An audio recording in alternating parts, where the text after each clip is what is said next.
Bonjour à tous, ne m'appelez plus TMF, appelez-moi sélectionneur TMF puisqu'aujourd'hui on se retrouve à l'approche de la Coupe du Monde 2026 pour faire la liste des 26 joueurs qui composeront l'équipe de France et j'insiste, appelez-moi sélectionneur TMF, non parce que je lis pas la presse, mais quand je lis la presse, j'ai l'impression qu'on parle beaucoup des autres sélectionneurs en disant Didier Deschamps le sélectionneur de l'équipe de France, Rudy Garcia le sélectionneur des Diables Rouges, alors que moi on dit juste TMF, on m'attaque personnellement, je ne supporte pas ça. Bon, vous aurez compris, je m'inspire des meilleures petites introductions avec un hommage à Habib Beye. Je pourrais également en faire un à Comboiré en disant que vous me vous voyez. N'oubliez pas dans les commentaires, j'attends du vouvoiement de votre part. Bon, si on redevient sérieux, ce soir, au moment où j'enregistre, il y a la liste de Didier Deschamps pour les 26 joueurs qui composeront l'équipe de France, et vous savez ce qu'on dit. En France, il y a 60 millions de sélectionneurs, on devrait davantage dire 70 millions d'ailleurs, question d'arrondir à un chiffre un peu plus proche de la réalité de la population française, et c'est toujours très simple d'arriver en inspecteur des travaux finis, en critiquant les choix de Didier Deschamps, mais c'est plus complexe de faire soi-même sa liste, parce qu'on se retrouve face à des contradictions et le fait que, bah ouais, quand tu fais une liste de 26, tu peux embarquer que 26 joueurs. Donc il y a des sacrifices qui sont nécessaires à faire. Il y a des joueurs que tu aurais bien aimé embarquer. Alors on est ici sur le petit simulateur du journal L'équipe. Je le précise parce que en fait, vous allez le voir, dans les 26, il y a des contraintes, il y a des choses qui me plaisent pas forcément. Par exemple, des joueurs qui ne sont pas placés au poste où je les envisage. Mais il y a également des opportunités qui m'apparaissent comme étant farfelues. Alors je vous dis pas qu'on a la possibilité d'appeler des joueurs qui sont en retraite internationale depuis 40 ans, mais tout de même, il y a des noms qui normalement ne devraient pas forcément être dans l'équation et qui se retrouvent ici, donc vous êtes prévenus. Une fois qu'on a dit ça, on va directement rentrer dans le vif du sujet, en fait, parce que finalement, on se retrouve très rapidement dans le premier choix, celui des gardiens de but. Et c'est assez marrant, parce que les gardiens de but, je dois vous avouer que pour moi, il y a un choix qui compte. C'est que tu prends qui en numéro 1, sauf catastrophe industrielle, normalement, les deux autres, ils sont là pour faire de la figuration. Je dirais même qu'ils ont une capacité à se limiter à un DJ de vestiaire qui doit être salué. Alors évidemment, ça compte dans la logique de groupe, mais quitte à choisir un DJ, je vais prendre un mec qui a un nom de musique, je parle évidemment de Brice Samba. Alors c'est l'occasion, si j'arrête un petit peu les blagues nulles, de rappeler un truc essentiel, c'est qu'en fait le choix des deuxième et troisième gardiens, il est tout de même assez important. Bon, déjà le gardien, pour des raisons évidentes, numéro 2 va être amené à jouer en cas de blessure du numéro 1. Généralement dans les grandes compétitions internationales, si tu te débrouilles plutôt bien pour tes phases de groupe, il va jouer un match en tant que titulaire. Mais même le numéro 3, en fait, il y a une logique de groupe qui est importante. Le numéro 3, c'est grosso modo le mec qui va prendre cher aux entraînements, sur qui tu vas t'entraîner à faire des grosses frappes, des grosses menaces, des grosses séances de tir au but si l'équipe de France a retenu que c'était pas forcément une loterie et qu'il fallait éventuellement s'entraîner à tirer des pénaltys. Mais du coup, il y a une vraie interrogation qui se pose, et quand je disais qu'il y avait des noms qui revenaient et qui n'étaient pas forcément évoqués il n'y a pas si longtemps, on a ce cher Hugo Lloris qui a la possibilité de jouer à domicile, puisque désormais il évolue en Major League Soccer, au Los Angeles FC, ancien club d'Olivier Giroud, précisons-le. Et on a toujours la possibilité Chevalier qui, on va partir du principe, sera rétabli pour la Coupe du Monde 2026. Alors, est-ce que je vais choisir Chevalier en faisant un misclick ? Ça peut arriver même au meilleur. Est-ce que je vais choisir Risser, le gardien du RC Lens, qui a pas mal la cote parce que c'est un bon gardien ? Eh bien, je vais vous étonner, je vais choisir ce bon vieux Hugo. Pourquoi ? Eh bien parce que moi, je suis pas forcément dans une logique de méritocratie sportive. Déjà ici, c'est une dictature. Soyons clairs, le sélectionneur TMF n'a que faire des petits bruits de couloir et des protestations du petit peuple. Je vais arrêter de parler de moi à la troisième personne, mais moi, je veux une logique de groupe. Et dans une logique de groupe, je me dis qu'un mec comme Hugo Lloris, ça peut faire sens. Parce qu'aujourd'hui, les bruits de couloir qu'on entend sur Hugo Lloris, c'est une volonté de revenir en tant que gardien de but numéro 3, potentiellement. Il n'ose pas faire une campagne active, et c'est ce qu'on lisait ici et là, notamment dans le journal L'équipe, mais ça le tenterait. Et je pense qu'un mec comme Hugo Lloris, il est très conscient que s'il revient, c'est pour faire figuration. Un mec comme Chevalier, au-delà de toutes les considérations sportives aujourd'hui, vu qu'il joue plus, qu'est-ce qu'il va apporter dans la logique de groupe ? À la limite, on peut se dire qu'il peut être intégré pour l'expérience à prendre et pour forger un petit peu le futur du poste de gardien de but en équipe de France, mais Aujourd'hui, nous sommes le jeudi 14 mai. À l'heure où j'enregistre, il est environ 14 heures. Est-ce que j'ai la certitude que Chevalier sera l'avenir de l'équipe de France? Pas forcément. Donc, quitte à faire, je prends un mec d'expérience comme Hugo Lloris qui pourra être utile dans le groupe. Et sincèrement, je lis des bonnes choses sur ce qu'il fait en MLS en plus, mais c'est vraiment pas une considération sportive. Sinon, j'aurais fait un petit scouting spécifique sur ce bon vieux Hugo, ce que je n'ai pas fait. Passons désormais à la catégorie ô combien cruciale des défenseurs, parce que je le rappelle, cette grande règle veut que on gagne des matchs avec des attaquants, on gagne des compétitions avec des défenseurs, même si la formule c'est plus une défense et une attaque. Alors on a 9 défenseurs à choisir et je vous fais part de ma première immense frustration, c'est que n'est pas compté dans les défenseurs Warren Zaïre-Emery. Or, pour moi, Warren Zaïre-Emery, c'est une option très crédible au poste de latéral droit, donc je préfère d'ores et déjà le dire, je sélectionne Zaïre-Emery qui sera proposé en milieu de terrain, à la fois comme un milieu, mais aussi comme un latéral droit. Alors on va commencer avec les évidences. Upamecano est évidemment dans la liste et je cherche ce bon vieux Saliba, il est évidemment dans la liste également. J'en fais ma charnière centrale titulaire, ils sont solides comme un roc, comme dit la chanson, et évidemment pour moi ils ne souffrent d'aucune contestation. Je mets également ce bon vieux Konaté et finalement on a un joueur de Liverpool, d'Arsenal, du Bayern Munich, excusez-moi du peu mesdames et messieurs, on a quand même du niveau en équipe de France. Je prends évidemment ce bon vieux Jules Koundé, où, je le dis tout de suite, pour moi, il y a une concurrence à instaurer avec Zaïre-Emery, parce que c'est peut-être pas la saison où Koundé est au top, mais quoi qu'il arrive, c'est un joueur qui a évidemment sa place matin, midi et soir dans la liste de l'équipe de France. À gauche, je prends ce bon vieux Lucas Digne, ça c'est une certitude également, et là, on va commencer à devoir chercher à faire un petit peu le nombre. Moi, ce que j'aime bien, c'est avoir potentiellement 3 options à gauche, 3 options à droite et 3 ou 4 options en défenseur central. Je vais prendre Lucas Digne, je vais prendre également Lucas Hernandez, qui était un joueur sur lequel j'étais assez sceptique. Je dois le dire, moi, Lucas Hernandez, et je vais boire, je suis désolé, je sais que ça vous agace, mais c'est un joueur que je ne sentais pas forcément capable de revenir au plus haut niveau, et il m'a fait un petit peu fermer ma bouche avec le Paris Saint-Germain. Tel un phénix, il a été capable d'enchaîner les bons matchs, donc je le prends. Lucas Hernandez, je vous remets la petite liste. En plus de Lucas Hernandez, je vais prendre Théo Hernandez. Alors, il y a des considérations, dira-t-on, éthiques à prendre en compte, parce que Théo Hernandez est au cœur d'un scandale avec des escortes. J'ai pas tout suivi, mais disons que ça fait pas très pub corporate pour l'équipe de France.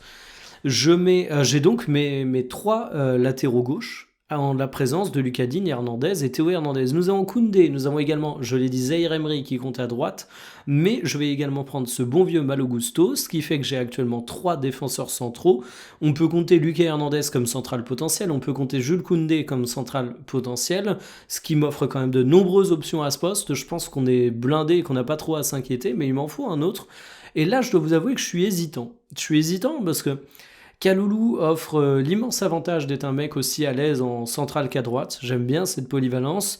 Lacroix et Loukeba, c'est 2 joueurs que j'aime énormément, qui pour moi sont des éléments qui pourraient être présents sans qu'il y ait trop débat. Benjamin Pavard, je le prendrais bien en tant que guide touristique. À la limite, on va le mettre derrière les buts avec... c'est Michou, l'influenceur qui est avec M6, mais je le prendrai pas sinon. Non, en vrai, je pense que je vais me diriger vers Maxence Lacroix, parce qu'il m'a fait une bonne impression. C'est un joueur que j'aime beaucoup. Je pense en plus qu'il offre un profil de défenseur central assez complémentaire par rapport à ce qu'on a, même si là, on a déjà un truc très très complet. Donc comme d'habitude sur l'équipe de France, je me dis que on a un potentiel absolument fabuleux en charnière centrale. Saliba, Upamecano et Konaté, ce sont des joueurs absolument exceptionnels. Après tout, Upamecano demi-finaliste de la Ligue des Champions, Saliba finaliste de la Ligue des Champions, peut-être même gagnant. Je suis toujours pas convaincu pour plein de raisons par notre côté gauche, mais le côté droit, je me dis qu'il a pas mal de gueule parce que j'ai été un immense fan de Jules Koundé. Il a une saison qui est peut-être un peu plus complexe, mais ça reste un très bon joueur. On a Zaïre-Emery que je vais également incorporer. On a du Lucas Digne pour offrir une autre option que les frères Hernandez à gauche. Plutôt content. C'est pas là où on a les gros casse-têtes en équipe de France, ou alors si on a des casse-têtes, c'est des problèmes de riches. Et les problèmes de riches, c'est toujours mieux que les problèmes de pauvres. Alors justement, dirigeons-nous vers les problèmes de pauvres. Je coche d'office ce bon vieux Warren Zaïre-Emery. Petit 1, parce que c'est le premier mec que je sélectionne au milieu de terrain aujourd'hui. Alors ça risque d'en choquer certains, peut-être, mais moi, matin, midi et soir, c'est Zaïre-Emery que je prends pour mon milieu de terrain. Et puis en plus, j'ai dit que je sélectionnais latéral droit. Est-ce que je prends Coco Tolisso? Je sais pas si je prends Tolisso parce qu'il est scorpion. Non, il n'est pas scorpion. Ceux qui ont vu le documentaire sur Nesna, les fameuses, comment dire, les fameuses règles de sélection de Raymond Domenech qui ressortent dans ce documentaire, on la ref, évidemment, pour ceux qui n'ont pas suivi, parce que c'est quand même intéressant de le préciser et pas être entre privé joke, Raymond Domenech accorde une grande importance à l'astrologie. Alors du coup, Tolisso est Lion pour info, et il y a d'autres Lions dans l'équipe de France, donc c'est pas pour ça que notre cher Didier Deschamps ne sélectionne pas, mais moi je prends aussi Corentin Tolisso. Donc on a Zaïre Emery, on a Tolisso, je peux en prendre 7, en sachant qu'en réalité j'en aurais 6,5, vu que Zaïre Emery je mobilise à un autre poste. Je prends Koné, le joueur de AS Rome, qui est toujours en rendez-vous en équipe de France. Je prends Adrien Rabiot, n'en déplaise à ceux qui sont restés sur l'image d'un joueur peu apprécié à cause du PSG, de l'OM, de pas mal de choses comme ça. Moi, je considère que c'est un joueur utile en équipe de France. Je prends évidemment Tchouaméni. En plus, s'il y a embrouille du côté des États-Unis, qui est devenu un pays un petit peu chaud avec Donald Trump, je me dis qu'il peut faire garde du corps de l'effectif, ce qui est quand même un avantage sacrément sérieux. Je prends N'Golo, parce qu'évidemment N'Golo Kanté est un joueur que j'aime comme un fou, comme un soldat, comme une star de cinéma. J'en fais pas forcément un titulaire, et là, je dois vous avouer que je suis partagé. Moi, j'aime beaucoup Boady, mais on annonce que Boady, son choix, il va pas se porter vers l'équipe de France. Donc est-ce que je dois le considérer comme sélectionnable? Je ne sais pas, mais dans tous les cas, en fait, je suis en train de me dire, est-ce que Boady est le profil que je juge le plus complémentaire à ceux que je vais prendre ici? Pas forcément. Je suis persuadé que Boady, si demain il choisit l'équipe de France, même si c'est pas la tendance, il aura sa place pour les compétitions internationales, parce que c'est un joueur d'un immense talent. Mais pour le coup, je vais prendre plutôt Akliouche, que je considère pas vraiment comme un milieu de terrain, mais qui m'offre un profil un petit peu différent. Et de toute façon, j'ai envie de dire, on sait comment va jouer l'équipe de France. Ça risque d'être un double pivot concernant les joueurs purs milieu de terrain. Bon, si t'as bel et bien un double pivot, je pense que t'as suffisamment de matériel avec du Koné, avec du Zaïre Emery, avec du Tolisso, du Rabiot, du Tchouaméni, du Kanté, du Akliouche. Alors évidemment, je vois pas forcément Akliouche être dans un double pivot. Je vois pas forcément non plus Corentin Tolisso être ici, donc on dira que ce sont des joueurs avec un profil peut-être un peu plus polyvalent qu'on incorpore. Et là, on passe aux attaquants. Et la vidéo sera pas finie après les attaquants, parce qu'on aura une partie, voir ce que les internautes ont sélectionné aussi. Alors là, mesdames et messieurs, on nage en plein délire. J'ai la possibilité de rappeler Karim Benzema. J'ai la possibilité de rappeler Antoine Griezmann. Et j'ai la possibilité de rappeler... Je cherchais un joueur, j'ai pas décidé de cette blague en avance, que je pouvais appeler de manière improbable, comme s'il avait pris sa retraite, alors que c'est pas le cas. Ben, Olivier Giroud, tiens. Mais c'est une blague, c'est Olivier Giroud, lui, pour le coup, il est toujours censé être sélectionnable. Alors évidemment, Karim Benzema, non, merci. Autant j'ai été pendant des années un gigantesque forceur à appeler à la présence de Karim Benzema, autant je pense que merci, il a fait son temps. Antoine Griezmann, je rêve de pouvoir dire que je le sélectionne, mais petit 1, si on est honnête intellectuellement, il n'a aucune chance d'être là, mais même si on se dit, ok, c'est la liste de sélectionneurs TMF, encore une fois, on met bien sélectionneur avec TMF, on évoque bien la troisième personne. Je veux également du vouvoiement dans les commentaires, je rappelle ces règles de respect de base, mais une fois qu'on a dit ça, même si je pars du principe que Griezmann peut être sélectionnable, qu'il faut que j'oublie la logique de Deschamps, c'est pas une bonne idée de le faire venir. Parce que je vous défendais le fait qu'Hugo Lloris avait aucun problème, à mon humble avis, à venir en tant que numéro 3 des gardiens de but et s'offrir une dernière danse avant l'ombre et l'indifférence. Petite référence à Kyo, toi-même tu sais.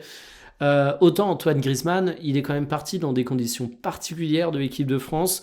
J'ai un immense regret, je pense que c'est un joueur qui aurait mérité une plus grande sortie.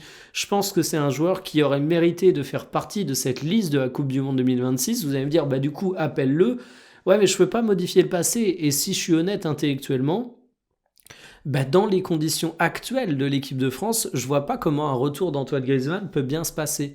C'est un peu comme le retour de Benzema pour l'Euro. Benzema était encore excellent, sportivement ça faisait sens, mais en fait Deschamps l'a rappelé au dernier moment, parce que je sais pas, il a eu un déclic mental à un moment, et il l'a rappelé tellement tard que ça a foutu un peu le bordel dans l'équilibre tactique de l'équipe, et c'est pas du tout de la faute de Benzema, parce que lui il avait le niveau d'être appelé. Bah, je considère qu'appeler Antoine Griezmann aujourd'hui, ce serait un peu la même. Donc je suis désolé mon grisou, j'aimerais t'appeler, mais Didier Deschamps il a fait en sorte que tu ne sois plus appelable. Et même si j'oublie la logique de Deschamps, vraiment Deschamps a mis en place un contexte où ça n'a aucun sens. Bon, le premier, le général Kylian Mbappé évidemment. Je mets également Olysée, absolument incontestable, parce que selon moi, ce serait peut-être Olysée qui devrait être le vrai général de cette équipe. Je prends le ballon d'or, Ousmane Dembélé. Je disais qu'on était gâtés en défense centrale, mais alors faut voir les attaquants qu'on a. Donc ça fait déjà 3. Je prends évidemment le petit prince du peuple, le bonbon footballistique de la saison, le vrai numéro 10 français. Comment je pourrais qualifier Ryan Cherki, le fils spirituel de Pep Guardiola, la merveille de Première Ligue. Je n'ai plus de termes assez élogieux pour parler de Cherki, mais évidemment je le prends, même s'il n'est pas forcément amené à une place de titulaire dans cette équipe de France, je vais être honnête intellectuellement, je le prends quand même. Donc ça fait déjà 4 sur 7. Je prends Désiré Doué, évidemment. Même si Désiré Doué, il part pas non plus comme titulaire. Attendez, faut voir. Faut que je refasse sa compo dans ma tête. Bah non, étant donné que tu vas avoir... Attendez. Je suis en train de me refaire la dernière sélection de l'équipe de France. Bah si, tu mets Dembélé à droite, tu mets Mbappé en tant qu'attaquant de pointe, tu mets Olysée derrière, je ne sais plus qui était le numéro 9 de l'équipe de France lors de la dernière rencontre internationale. C'est le genre de trou de mémoire où si j'étais un peu fourbe, je vous l'enlèverais au montage, mais j'ai pas envie de l'enlever au montage. Bon, là j'ai du Hugo Ekitike, mais en même temps, on va pas partir avec Hugo Ekitike, il est blessé, d'ailleurs il faut le rappeler. Mais non, c'est peut-être Désiré Doué qui va se retrouver à être titulaire en fait. Je suis en train de capter. Si on prend un peu du match de prestige, alors j'avais pris le France-Brésil, on va prendre avant le France-Azerbaïdjan, ça va être le match des coiffeurs, bah oui, on a du Nkunku, etc. Si on prend le deuxième France-Islande, ça se passait comment? J'ai l'impression qu'on a que du match de coiffeurs, c'est une dinguerie. Le France-Islande d'avant, c'est déjà celui que j'avais sélectionné, c'est ça. Le France-Ukraine, on avait du Barcola. Ouais, bon, bah, de toute façon, quoi qu'il arrive, j'ai Mbappé en pointe, j'ai Olysée derrière. Encore une fois, je fais plutôt une compo qui est réaliste par rapport à Didier Deschamps. Hein. Là, je l'assume complètement. Dembélé à droite, à gauche. Potentiellement Barcola, hein, mais bon, à voir. Je suis pas pleinement convaincu de l'équilibre de ces joueurs et de cette composition que je suis en train de vous décrire. Et puis le dernier, du coup, je suis vraiment très frustré. Hein. C'est pas l'équipe, ce que je suis en train de vous décrire comme système ne me convient pas. Je vous le dis d'office. Je vais revenir là-dessus. Je suis désolé. Cette vidéo est un petit peu bordélique, mais face au Brésil, c'était donc Hugo Ekitike qu'on avait. Ouais, bon, bah, dans tous les cas, tu mets soit Barcola, tu mets soit Désiré Doué. C'est pas Hugo Ekitike qui peut être présent ici. Et donc il m'en reste un. Nous avons donc Barcola, Désiré Doué, Dembélé, Cherki, Olysée, Kylian Mbappé. Alors là, ça joue avec des joueurs qui, pour diverses raisons, ne me conviennent pas forcément. Olivier Giroud, je le dis tout de suite, je ne le mets pas. Hudson Edouard, faut peut-être pas déconner. Coman, Al Nasser, je le mets pas non plus. On pourrait avoir un profil un peu différent avec Mateta, c'est vrai. J'aime beaucoup également Nkunku. Flo Thauvin, je suis très tenté de l'appeler, mais en fait, ce qui me dérange avec Flo Thauvin, c'est que souvenez-vous, on a déjà pris Akliouche dans les milieux de terrain. On a quand même beaucoup de joueurs qui peuvent jouer en aile, et finalement, quand je regarde le nombre de numéro 9 potentiels qu'on a, bah, j'en ai pas énorme. Hein, parce que alors oui, Désiré Doué et Barcola, dans une moindre mesure, ça peut jouer numéro 9. Bon, Dembélé aussi, remarque, je suis idiot. On a en fait Ousmane Dembélé, qui est Mbappé, donc non, on a le nombre de numéro 9. Sinon, j'allais peut-être aller sur ce cher Mateta, mais non, je vais prendre Flo Thauvin. Hein. Flotovin pour un peu le côté symbolique, je l'admets, mais de toute façon, on va être honnête, j'enlève Flotovin.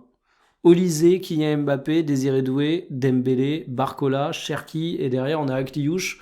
Celui que je prends en plus, il va jouer 3 minutes symboliques pour dire sur son CV qu'il est champion du monde, et puis derrière il va nous casser les pieds à la Adil Rami, à faire tous les plateaux du monde et raconter ses anecdotes pourries alors qu'il gaffe tout le monde depuis des années. J'arrête de m'énerver, mais je crois que vous avez compris l'idée, quoi. Mais je vais prendre Flotovin, parce que Flotovin pour moi il mérite. Et du coup on valide. Nous avons donc cette belle petite sélection, une sélection composée donc de Mélian, Samba, Hugo Lloris comme gardien. En charnière centrale, je pars sur des titulaires Saliba ou Upamecano. Nous avons derrière Konaté. Et puis on a Lacroix également, avec Koundé à droite. Pour moi, il y a match à voir suivant les quelques préparations avant la Coupe du Monde, avec Zahir Emery qui est l'autre option à droite, mais j'ai également Malo Gusto. Et à gauche, je vais avoir Digne ainsi que les deux frères Hernandez. Milieu de terrain, on va avoir Duconé et du Tchouaméni. Ça part probablement comme duo titulaire si Zahir Emery est à droite, mais sinon j'aimerais bien incorporer Zahir Emery au milieu de terrain s'il n'est pas titulaire à droite. Nous avons en remplacement du Kanté, du Rabiot et du Koko Tolisso qui méritait bien sa présence avec Akliouche. Et puis devant, on va avoir des joueurs que je considère comme étant absolument incontestables, à savoir Mbappé, Olysée, Dembélé, Doué, Barcola, Cherki, et puis le petit Florian Thauvin en mode je te balance une petite friandise. Alors le vote des internautes. C'est là qu'on va rigoler. Effectivement, notre petit Lensois est sélectionné par les internautes. Je suis pas étonné. J'assume totalement le fait qu'Hugo Lloris, c'est pas forcément un choix très sensé sportivement parlant. Et je pense que si on se mettait sur les performances sportives, je ne vois absolument aucune contestation à apporter. Franchement, il y a des fois où je suis pas d'accord avec certains choix, mais là c'est ok. Upamecano, Saliba, Konaté, c'est ok. D'ailleurs, il y a un truc qui m'étonne, c'est que vous remarquez les pourcentages. Alors, on a quand même quelques demeurés qui, par exemple, ne prennent pas Maignan. Hein. Ça, c'est toujours drôle. J'aimerais bien voir la liste de ces gens qui prennent pas Upamecano ou Saliba. Mais il y a plus de gens qui prennent pas Saliba qu'Upamecano. Je suis très étonné. Alors, immense respect à Upamecano, c'est un défenseur absolument énorme. J'en pense le plus grand bien. Mais s'il y a qu'un nom à cocher sur la case, pour moi, c'est Saliba. Hein. Donc ensuite, Konaté, Koundé qui fait pas beaucoup de contestations. Il y a tellement personne à droite que finalement, Koundé, c'est pareil. Les mecs qui prennent pas Koundé, qui sont-ils? Quelles sont leurs raisons? Quels sont leurs réseaux? Quelles sont leurs histoires? C'est des Madrilènes qui ne le prennent pas juste parce qu'il est joueur du Barça. C'est pareil, Lucadine qui est très présent. Gusto. Bon, là-dessus, j'étais très consensuel sur les défenseurs centraux, on peut le dire. Zahir Emery, merci. Merci la France. Fier d'être français, 96,6% de sélection de Zahir Emery, le milieu de terrain le plus plébiscité. Ce qui est marrant, et là on voit que le football ça va vite, c'est que vous faites le même sondage il y a de ça un an, Zahir Emery il est beaucoup plus bas, il est quasiment à la cave. On a du Chouam, on a du Kanté, du Rabiot, du Koné, du Akliouche, tout comme moi, mais la petite subtilité, c'est que nous avons du Eduardo Camavinga. Alors qui est-ce que j'ai... Ben on n'a pas de Tolisso, tiens ça, alors ça... Comme quoi, vous voyez, on vit dans une bulle. Hein. Moi, je considère que c'est un scandale de ne pas avoir Corentin Tolisso. J'ai l'impression que c'est un avis que j'ai qui n'est pas très original, et pour autant, eh ben, Tolisso n'est même pas dans les joueurs sélectionnés parmi les 7 plus plébiscités des internautes sur l'équipe. Donc, je suis peut-être un peu seul avec mon forcing concernant Tolisso. N'oubliez pas, dites-le moi en commentaire. Est-ce que vous mettez Tolisso, vous ou pas? Dites-moi, coach TMF, vous avez raison. Ou alors, coach TMF, vous avez tort. Les attaquants, Ousmane Dembélé, évidemment. Et c'est marrant de voir que Kylian Mbappé, et c'est là qu'on voit un petit peu le sujet, 93,9% seulement. C'est incroyablement peu pour un joueur de la qualité de Kylian Mbappé. Enfin, je vous remets, c'est que le 4e joueur qui apparaît dans la liste, alors que c'est le joueur français le plus valorisé, c'est la star de l'équipe de France, c'est même le capitaine des Bleus. Et c'est là que tu te rends compte qu'il y a un vrai sujet auprès de pas mal d'amateurs de football sur Kylian Mbappé, son influence sur l'équipe dans laquelle il est, et que finalement, c'est pas un choix consensuel. Alors moi, je vous le dis, hein, je n'imagine pas une seule minute faire une liste de l'équipe de France sans Kylian Mbappé. Genre, je ne comprendrais pas. À la limite, je peux comprendre les critiques sur le jeu de l'équipe de France avec Kylian Mbappé, mais moi, du coup, si je me retrouve à vraiment me dire, il y a un problème avec Mbappé. Soit je le prends, mais je le garde sur le banc. Vous allez dire, ah, il va peut-être foutre la merde et tout. Je le prends quand même. Soit je le prends et je le mets à gauche ou à droite. Je le mets en ailier. Parce que franchement, Dembélé numéro 9, Kylian Mbappé à gauche, Olysée à droite, Cherki en numéro 10.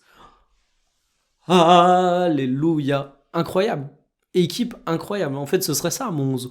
Mon 11 fantasme. Je galérais un peu à faire mes attaquants, ma compo. Je vous le dis, c'est Cherki en 10, c'est Dembélé en attaquant devant, évidemment avec son rôle de faux numéro 9. C'est à droite Olysée, à gauche Kylian Mbappé. Oh là là, quelle terrible chose qu'on n'ait pas réussi à bosser ça avant, parce que ce serait une équipe qui marcherait du feu de Dieu. Alors peut-être un petit peu offensive, je l'admets, mais ça me vendrait du rêve. Mais ne pas prendre Kylian Mbappé, c'est une dinguerie. Et on parle quand même d'un joueur qui a que 93,9. C'est-à-dire que 93,9, Konaté, c'est la même. Alors Konaté, bon c'est pareil, je comprends pas comment on peut faire une liste de l'équipe de France sans mettre Konaté. Mais c'est quand même... Mbappé, c'est quand même censé être le joueur de l'équipe de France. Vous voyez ce que je veux dire? Demain, vous parlez à un Uruguayen de l'équipe de France, je pense que le premier joueur qui vous sort, c'est Mbappé. C'est même pas Dembélé, alors que Dembélé est Ballon d'Or et que Dembélé a gagné une Champions League, il est finaliste de cette Champions League. Mbappé a une notoriété folle, Mbappé est le capitaine, Mbappé est le joueur vu comme étant un talent énorme. Alors évidemment, Dembélé a le Ballon d'Or, mais c'est pareil, quand je dis que le football va très vite, qui aurait dit que le Ballon d'Or aurait été remporté par Dembélé il y a de ça 2 ans, quoi. Donc sinon, Marcus Thuram, eh oui, ça c'est pareil, ça râle beaucoup sur Marcus Thuram, mais c'est là qu'on voit en fait que cette liste de l'équipe de France, elle est pas évidente. Attendez, ah, j'ai mon menu Mac qui remonte. Voilà, Marcus Thuram, c'est qu'en fait, il est dans les 7 sélectionnés, mais il a moins de 45% de sélection. Ça veut dire qu'il est quand même là, même si moins d'une personne sur deux le prend. Ça veut quand même dire qu'il y a un débat absolument énorme.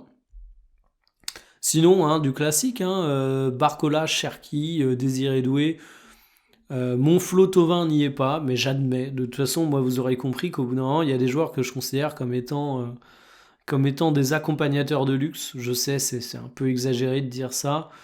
Au milieu de terrain, je regarde Koné qui est peu pris, hein, alors que je sais pas ce que vous en pensez. Enfin, qui est peu pris. Ider Rabiot, Kanté, Tchouaméni, Zaïre Emery. Ok, Koné est pas forcément le joueur le plus sexy de l'équipe de France, dans le sens où il évolue à la Roma, qui est moins regardé, il joue en Serie A, qui est un championnat moins regardé également. C'est pas un joueur d'une extrême jeunesse où tu te dis qu'il a un potentiel de fou, même si évidemment il est encore jeune. C'est pas un joueur expérimenté que tu es habitué à voir depuis des années et des années en équipe de France. Mais mine de rien, quand je regarde un petit peu les milieux de terrain qui apportent satisfaction du côté des Bleus, bah, je me dis que Koné, il se pose là. Hein, 12 sélections en équipe de France. C'est vrai que c'est relativement peu pour Manu Koné. Mais moi, je le mets quand même très, très, très, très fort. Et ça me paraît par exemple surprenant de prendre Kanté et pas prendre Koné. Malgré tout l'amour que j'ai pour N'Golo Kanté. Kanté qui est quand même pris à 90%. Donc c'est un véritable plébiscite de la part du public. Et sinon, bah, je pense que j'ai rien qui m'étonne particulièrement. Hein. On voit beaucoup de contestations. Alors Cherki a fini par conquérir les cœurs, hein, clairement. Après, il faut pas oublier un truc, c'est que c'est des mecs et des femmes qui sont suffisamment passionnés pour faire leur 11 sur le journal d'équipe. Genre Kylian Mbappé, typiquement. Il faut se rendre compte du décalage que vous avez entre les tweetos et les gens qui lisent l'équipe tous les jours et leur perception de Kylian Mbappé et ce que le grand public pense de Kylian Mbappé. Ce que votre daronne pense de Kylian Mbappé, ce que votre voisin pense, qui n'aime pas le foot, pense de Kylian Mbappé, ce que les gamins aujourd'hui en France, les jeunes enfants pensent de Kylian Mbappé. Il y a quand même un décalage en termes de code de popularité qui est assez important suivant qui on interroge. Mais en tout cas, voilà, vous avez le petit 11 de l'équipe de France made in sélectionneur TMF. Alors oui, je suis en navigation privée, hein, pour ceux qui se posent la question, tout simplement parce que j'avais déjà fait ma liste vite fait auparavant. Juste question de me rendre compte de qui pouvait être placé à quel poste. Et donc du coup, bah, c'est cette fameuse liste des 26. Donc dites-moi ce que vous en pensez. Qu'est-ce qui vous convient? Qu'est-ce qui vous paraît complètement délirant? Moi, je pense que les choix que j'ai faits qui vont faire le plus tiquer, c'est Hugo Lloris. Mais j'ai envie de dire, désolé, mais c'est pas d'une importance cruciale. Je pense qu'en défenseur, peut-être Lacroix. Alors, je pense pas qu'il y aura des gens qui vont me défoncer pour Lacroix, mais je pense qu'il y a un peu de contestation. Les frères Hernandez, peut-être, surtout Théo, pour les raisons extrasportives également que je peux parfaitement entendre, mais également pour des questions de régularité. Mais en fait, c'est un peu le désert à gauche. Milieu de terrain, bon bah le Coco Tolisso apparemment est pas très consensuel. Le Hakliouche, peut-être que certains le mettraient pas, mais bon, il a quand même été pas mal sélectionné, on l'a vu. Et en attaque, bon, bah, je pense que le Tovin va faire parler. Sinon, à voir. Hein. Mais moi, c'est ceux que je sélectionne à part Tovin me paraissent tellement incontestables en fait. Enfin, on peut dire ce qu'on veut sur, par exemple, Barcola. Enfin, je vais prendre un petit exemple. Hein. Barcola, on va aller sur SofaScore. Tac. Barcola, on a tendance à dire qu'il connaît une saison plus délicate. Et c'est vrai. Mais c'est une saison à 12 buts, 6 passes décisives, où c'est quand même un joueur important qui a du temps de jeu du côté du Paris Saint-Germain. En plus, sa saison passée, il a prouvé qu'il était capable de faire de très très grosses choses. Ça commence à être un mec qui a une expérience Paris, vous allez comprendre le lapsus, équipe de France. Et moi, il y a une dynamique Paris Saint-Germain que j'aime bien aussi, dans le sens où moi j'ai toujours, je m'en fous du PSG, dans le sens où je dis pas ça en mode ah j'aime le PSG donc faut mettre des joueurs du PSG. J'aime pas plus le PSG que j'aime le Barça, le Stade Rennais, Lens ou Arsenal. Et oui, j'ai dit le Stade Rennais alors que je suis supporter du FC Nantes. C'est pour vous dire à quel point ça m'influence pas dans mes choix. mais, mais ce que je veux dire par là, c'est que moi j'ai toujours bien aimé le côté, t'as des joueurs qui jouent ensemble en club, qui se retrouvent en sélection et qui donc ont des automatismes. Parce que les sélectionneurs ont finalement pas tant de matchs que ça pour préparer une équipe. Deschamps respecte par exemple cette logique en faisant en sorte que aucun Lyonnais soit dans l'équipe. Pardon, c'était pour la blague. Mais c'est bien parce que je fais des blagues qui font rire personne. Ah, et encore sur Twitter, des fois, on me dit. J'ai quelques blagues qui percent, donc ça doit faire rire 2 3 personnes. Mais là, vous êtes sûrement devant votre portable, devant votre PC, vous m'écoutez en tâche de fond pendant que vous faites votre vaisselle. Vous vous dites vraiment que mes blagues sont nulles, mais vous remarquerez que moi, elles font rire une personne, moi-même. Et ça, c'est beau. Donc oui, pour en revenir au choix, moi j'aime bien avoir des joueurs qui sont du même club parce que tu peux plus facilement créer des synergies et c'est des joueurs qui se connaissent déjà. Donc finalement, l'état-major parisien où tu aurais en attaque Désiré Doué, Barcola, Ousmane Dembélé, pourquoi pas? Alors de là à rappeler Kolo Muani, parce que c'est un ancien parisien encore sous contrat avec le PSG, faut peut-être pas déconner, vous l'aurez remarqué. Moi je prends pas Thuram, je prends pas Kolo Muani. J'espère que la vidéo vous aura plu. Je pense qu'on reparlera évidemment de la vraie liste de Didier Deschamps, mais ça vous donnera un petit éclairage. Bon, liste à prendre avec des pincettes, hein, parce que je la fais un petit peu à chaud, sans grande réflexion. Vous avez remarqué que j'ai un peu trouvé ma compo finale pour l'attaque au fur et à mesure de la vidéo, avec ce fameux Mbappé mis sur le côté gauche, mais ça poserait mille et un problèmes, c'est pas très réaliste, mais c'est plus pour le fun. J'espère que ça vous aura plu. Et puis au moins on aura eu Tolisso dans une liste. Ce sera pas celle de Deschamps. Ce sera pas celle qui compte, mais il aura été présent dans une liste. Moi je vous dis à demain pour une prochaine. Salut!